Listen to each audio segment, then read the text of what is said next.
Chairman صاحب بہت شکریہ آپ کا. طارق صاحب آپ کا بھی بہت شکریہ.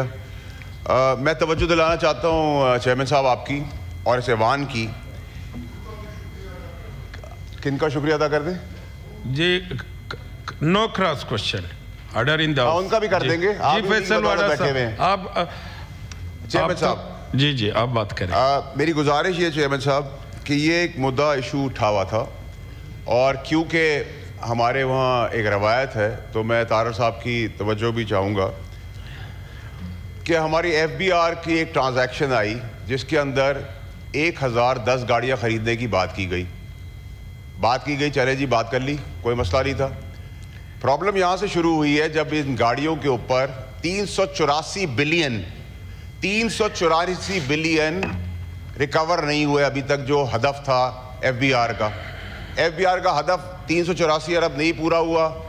چلیں جی کوئی بات نہیں, پھر بھی ہم آپ کو انعام کے طور پہ گاڑیاں دے دیتے ہیں کہ آپ ریکوری.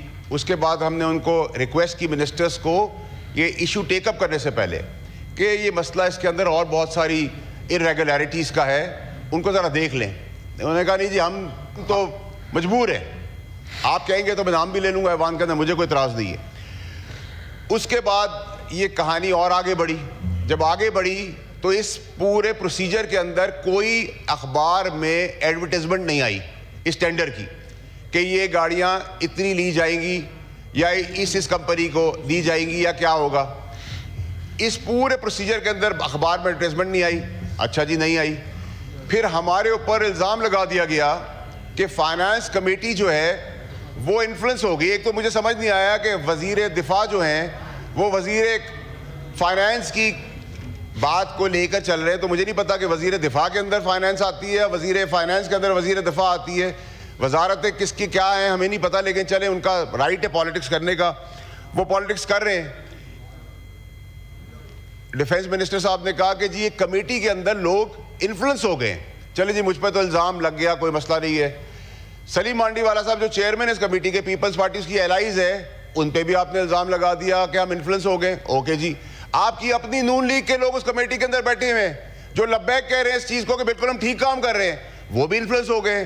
آپ کے منسٹر آف اسٹیٹ علی ملک صاحب وہ بھی کہہ رہے ہیں کہ یہ بالکل ٹھیک کام ہے, تو وہ بھی انفلوئنس ہو گئے. ہمارے پہ انفلوئنس کیا ہے سر؟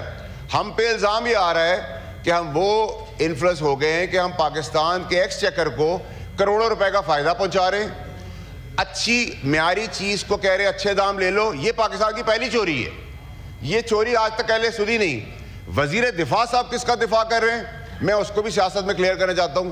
میں ان کو کبھی الزام نہیں لگاؤں گا کہ وہ چوری کے اندر ملوث ہے, کیونکہ چھوٹی چوری ہے, 50 60 70 کروڑ 100 کروڑ تو کوئی چوری نہیں ہوتی. لیکن وہ ایکچولی دفاع چوری کا نہیں کر رہے, نہ ان کی کتاب ان کی جیب میں جا رہا ہے پیسہ, وہ دفاع کر رہے ہیں کسی فیورٹ کے لیے. وہ فیورٹ کسی اور کا فیورٹ ہے. یہ فیورزم نہیں اب چلنے دیں گے, نمبر 1. نمبر 2 یہ کہ آپ نے کہا کہ جی ہمیں گاڑیاں دینی ہے, 1087 کا آپ نے اپروول لیا, 1087 لوگ ہی فیلڈ میں چلے جائیں گے. اب یہ نئی منطق ہے.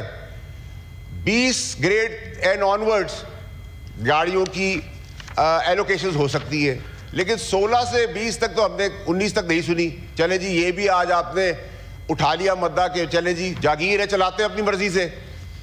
پھر پالیسی بورڈ ہے اس کا جس کا یہ مینڈیٹ ہے, اس کو بھی نظر انداز کر دیا گیا. پھر ہمیں بریفنگ دی گئی. اب میں آپ کو پاکستانی قوم کو ایک ایسی 2-3 چیزیں دکھاؤں گا جس سے مجھے مدعے میں اور بتانے کی ضرورت نہیں کہ چوری, بےایمانی, بدماشی اور غنڈہ گردی اس ملک کا وتیرہ ہے. پہلے بھی تھا, آج بھی ہے اور کل بھی ہوگا شاید میرے خیال سے. پھر ہمیں کہا گیا کہ یہ کیبنٹ کا اپروول ہے, سر آنکھوں پہ کیبنٹ کا اپروول ہے. کیبنٹ کے اپروول سے 190 ملین پاؤنڈ کا بھی ہوا تھا, آپ نے دیکھ لیا جیل ہوئی, تو اس پہ بھی جیل ہوگی. اب آ جائیں اب سر مدعے کے اوپر. 10 تاریخ کو ہم نے, یہ کاغذات میرے نہیں ہیں, یہ ایف بی آر سے ریلیٹڈ کاغذات, 10 جنوری کو ہم نے اس مدعے کو ٹیک اپ کیا. 10 ہی جنوری کو لیٹر انٹینٹ جلدی ایشو کر دی جاتی ہے. کانٹریکٹ بنایا جاتا ہے چیئرمین صاحب ایسا کہ آپ بیٹھیں گے کرسی پہ, آپ کا قد یہ ہوگا, آپ اس کرسی پہ بیٹھیں گے, یہ آپ کے رائٹ پہ ہوگا, یہ آپ کے لیفٹ ہوگا, یہ نہیں کہ کانٹریکٹ آپ کو چلا جانا ہے. کام تو یہ تھا اپوزیشن کا, لیکن اپوزیشن تو کام کرنے کو تیار ہی نہیں ہے. اب آ جائیں اب دوسری چیز کے اوپر.